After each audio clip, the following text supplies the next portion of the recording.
কে কোথায় আছেন? আজকে না রুই মাছের দারুণ একটা রেসিপি করব। কি রেসিপি চলুন দেখা যাক। প্রথমে রুই মাছ নিয়ে তাতে গোলমরিচ, নুন আর 2.5 চামচ সর্ষের তেল মাখিয়ে ঢাকা দিয়ে কিছুক্ষণ রেখে দেব। এই রেসিপিটা যারা মাছ খায় না তারাও ভালোবাসবে, দেখবেন একবার ট্রাই করবেন। এবারে একটা কড়াই চাপিয়ে শুকনো কড়াইয়ে কি করলাম, ধনে, জিরে, শুকনো লঙ্কা আর খানিকটা পেঁয়াজ খুব ভালো করে ভেজে নেব। যখন হালকা একটা গন্ধ উঠবে তখন বন্ধ করে রেখে দেব। যখন ঠান্ডা হয়ে আসবে তখন শিলনোড়াতে ফেলে সেটাকে একটা পেস্ট বানিয়ে নেব বেটে। ব্যাস, এই দুটো কাজ হয়ে গেল। এবারে কি কাজ? এবারে কাজ হচ্ছে নতুন একটা কাজ। দাঁড়ান দাঁড়ান বলছি, আগে মশলাটা তুলে নিই তারপরে বলছি। আর আমি তো বলবো কালকে সবাই রুই মাছ এনে এই রেসিপিটা ট্রাই করে ফেলুন। মাছগুলোকে এরপর একটু আগুনে আমরা সেঁকে নেব। যারা কিন্তু মাছ খায় না তারাও এই রেসিপিটা খাবে, কারণ এইভাবে করলে একটা স্মোকি ফ্লেভার আসে আর মাছের যে উগ্র গন্ধ সেটাও থাকে না। ব্যাস হালকা কিছুক্ষণের জন্য উল্টে পাল্টে সেঁকে নেব। সেঁকা হয়ে গেলে যখন দেখবেন দুপাশটা হালকা সেঁকা হয়ে গেছে গ্যাস বন্ধ করে দেবেন। ঠিক আমি যেভাবে করছি এইভাবেই তার জালির সাহায্যে করে নেবেন ব্যাপারটা। আমার বাড়িতে সবাই এই রেসিপিটা খুব পছন্দ করে। আমি বলবো আপনার বাড়িতেও এটা একটা হিট রেসিপি হয়ে যাবে, বানিয়ে ফেলুন। আর করতে যে খুব একটা বেশি সময় লাগে তা কিন্তু লাগে না, বরং ভাতটা একটু বেশি লাগে। এবারে কড়াইয়ে সর্ষের তেল দিয়ে তাতে গোটা গোটা রসুনকে একটু ভেজে নেব, তারপর লঙ্কা চিড়ে দেব। আমার একটা লঙ্কাই দিয়েছি, আপনারা যটা ইচ্ছা দেবেন। আমার এই একটা লঙ্কাই ঝাল ঝাল বলবে।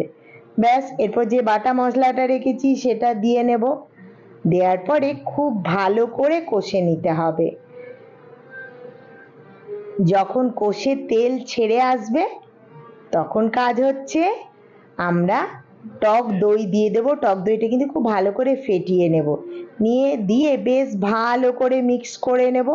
তখন দেখবো মিক্স হয়ে গেছে, তখন হলুদ গুঁড়ো, তার সাথে দেব কাশ্মীরি লঙ্কা গুঁড়ো আর দেব স্বাদ মতো নুন। এবার বেশ ভালো করে কষিয়ে নেব। আমার কর্তা মাছ যে খুব পছন্দ করে তা নয়, কিন্তু এই রকম রেসিপি করলে ও চেটে পুটে কিন্তু খেয়ে নেয়, বলে না যে মাছ খায় না।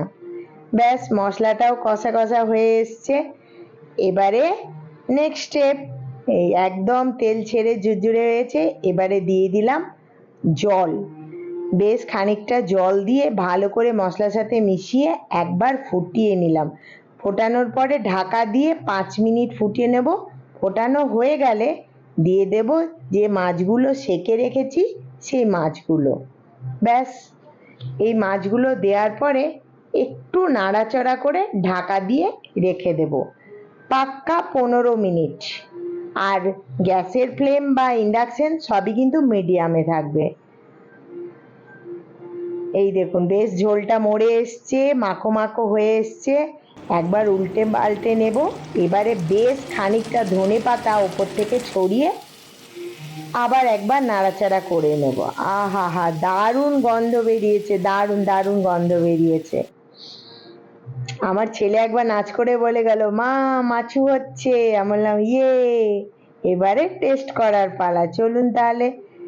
এই রকম মাছ থাকলে আর কোনো তরকারি লাগবে না। আমি কথা দিচ্ছি একবার বানিয়ে ট্রাই করুন, আর সবাই ছবি দিয়ে আমাকে কমেন্ট করবেন কেমন আপনারা রান্না করেছেন, এটা আমাকে অবশ্যই ছবি দেবেন। আহা হা হা, ইয়াম্মি। আর আমার ছেলের কাণ্ড বলা হয়নি, ছেলের কাণ্ডটা দেখুন।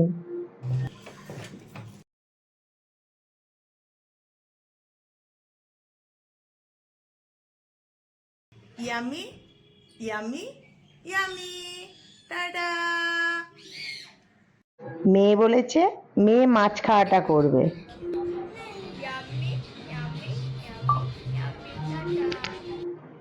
আর ছেলেও আমার মতো করবে, দেখছেন ঢং। বাপ রে বাপ, মায়ের মতো ইয়াম্মি বলবে।